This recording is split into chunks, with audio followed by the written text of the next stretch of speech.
The Herd Lie News. Oh, we're waiting on Rick Bucher. I don't see Rick Bucher. Dude, is Rick Bucher writing another article or recording another podcast? All right, here he is. He's a Fox Sports 1 analyst, and we're waiting on him, much like the rest of the world is waiting on Kawhi Leonard. He's a well-traveled man. I got news to cover. Oh, do you have news to break? Unless you have news to break, you don't have news to cover. We don't. Well, I don't know if this counts as news. Okay. Been corresponding with a member of the Lakers organization who thinks he's going to Toronto. So I don't know whether they're clued in. I don't know whether it's known throughout the organization, but let's put it this way, there's not a consensus within the Lakers as far as confidence is concerned that Kawhi Leonard's going to wind up in a purple and gold uniform. It is fascinating, and this is like, look, it doesn't work this way anymore in college basketball, but they used to. There's a reason that they always try to get you to commit on campus. Yeah. Because the second you go, every visit you have is going to be better than the next. Yeah. You go, you're like, I love this place. Yeah. You know, I mean, I remember when I visited Notre Dame, I wasn't a Notre Dame fan growing up. I'd never been to South Bend, Indiana, and I only went because they're playing Michigan in football. Mm-hmm. And I never forget, like, flying to Chicago, we all get on a plane, a little private plane that has the Golden Dome on the tail, and we go over the lake, we go around South Bend, they show you the stadium, you land, you go right to the president's office. At the time, Monk Malloy was the president, and he was a big basketball guy. He knew everybody's name, shook your hand, looked you in the eye, talked to you about basketball, and then you go to the pep rally. And before the Notre Dame-Michigan football pep rally, Lou Holtz walks in and he goes, Doug Gottlieb, Tustin High School, you play for Andy Brown. You're a great young point. We need a point guard here. We're doing the Big East Conference.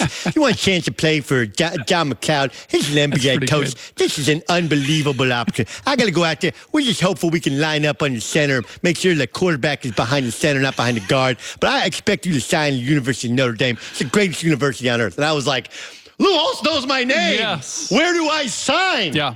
Right? So I know that some of you guys, when I say you guys, I'm lumping you in with, there's like 5-6 guys that we all trust, right? Insiders says, well, you said he was going to the Lakers. It might be a little longer, but love a list, but okay. Oh, okay. Yeah. 10 people, men and women, right? But there's a very good chance No, I was saying the list is shorter. Oh, the list is shorter? Yeah. My bad. There's a couple people you trust. And maybe it did feel like the Lakers after the Lakers visit. Yes. But then he goes to Toronto, Yeah. and he only wants to do, I want to do right. I want to look him in the eye. Right. They traded for me with no promises. Right. We won a championship. Right. Could it be the old recruiting thing where it's the last visit is the most important visit? With almost anybody else, I would say yes. But Kawhi really is about his own mind. The fact that it is taking as long as it is now suggests, and people around the league have taken it as an indicator, that he's staying. Because if it was a matter of, I need to hear everybody's pitch and then make a decision, it really would have been, I'm going back to Toronto. They didn't need to make a tremendous pitch. He's been there for a year. He's won a championship. He knows everything he needs to know about that organization. It would have been more, I'm flying back. I'm going to give them the opportunity to give the last say because I said I would, but I know what's waiting for me in LA. So this is really a matter of hearing their pitch and then saying, hey, you know what? I've made up my mind. This is what I'm doing.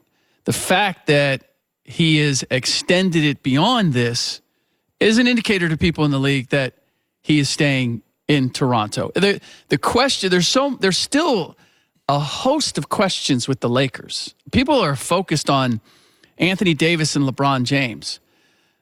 But Frank Vogel and the coaching staff, not involved in any of these meetings. How is the rest of the roster going to be filled out? We'll figure it out. Judy Cito comes in. She's worked on Kobe. Kobe has had both Alex McKechnie and Judy work on him, so he gets a little bit of a sense of what the health thing is. But again, he's got firsthand knowledge with Alex McKechnie. And I keep bringing that name up. He's the director of sports science for the Raptors, assistant coach. But basically, he is the personal physician. He's the body guy for Kawhi. And I've seen the two of them work together. I've known Alex for years.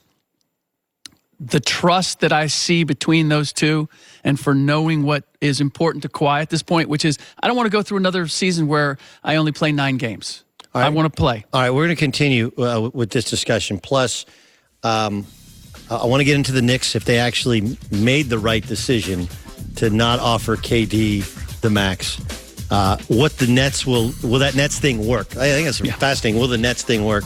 And if the Lakers don't get Kawhi, will the Anthony Davis thing work? Let's get to all that next. Rick Bucher, Doug Gottlieb.